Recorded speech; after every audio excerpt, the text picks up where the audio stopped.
అందరికీ నమస్కారం. ఈరోజు రాష్ట్ర వ్యాప్తంగా తెలుగుదేశం పార్టీలో నూతన ఉత్తేజం స్టార్ట్ అయింది. ఒక నిరంకుశ ముఖ్యమంత్రి, ఒక అప్రజాస్వామిక ముఖ్యమంత్రిని ఏ విధంగా బుద్ధి చెప్పగలమో ఈ ప్రజాస్వామ్య దేశంలో విద్యావంతులైనటువంటి పట్టభద్రులు వాళ్ళ ఓటు ద్వారా జగన్కి గట్టి బుద్ధి చెప్పినారు. ముఖ్యంగా ఈరోజు రాష్ట్రంలో ఒక సైలెంట్ వేవ్ స్టార్ట్ అయింది.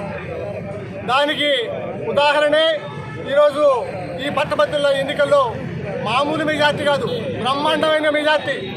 పట్టభద్రులు కాని వాళ్ళని దొంగ ఓట్లు వేసినారు, టీచర్లు కాని వాళ్ళని టీచర్లుగా నమోదు చేసినారు.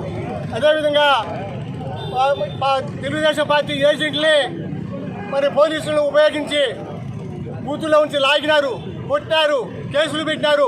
కానీ తెలుగుదేశం పార్టీ కార్యకర్తలు కానీ నాయకులు కానీ ఎక్కడా తగ్గకుండా మరి తీవ్రమైన పోరాటంతో ఈరోజు ఎన్నికలు ఎదుర్కొనేందుకు ఒక ఫలితం దక్కింది.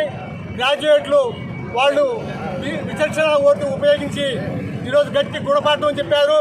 అదేవిధంగా రాబోయే రోజుల్లో సాధారణ ప్రజలు కూడా ఈ రాష్ట్రానికి రాజధాని రావాలన్నా, ఈ రాష్ట్రంలో పోలవరం పూర్తి కావాలన్నా, ఈ రాష్ట్రానికి కొత్త కొత్త ఫ్యాక్టరీలు వచ్చి ఉపాధి అవకాశాలు కలగాలన్నా, మనం ఈ రాష్ట్రంలో శాంతి భద్రతలు ఉండాలన్నా, వాళ్ళ కుటుంబాల్లో బిడ్డలు బయట వెళ్ళిన బిడ్డలు భద్రతగా తిరిగి రావాలన్నా మళ్ళీ తెలుగుదేశం పార్టీ మనం తెచ్చుకోవాలి.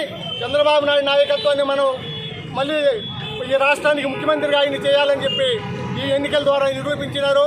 వారందరికీ మరోసారి కృతజ్ఞతలు, పాదాభివందనాలు తెలియజేసుకుంటాను. జై హింద్.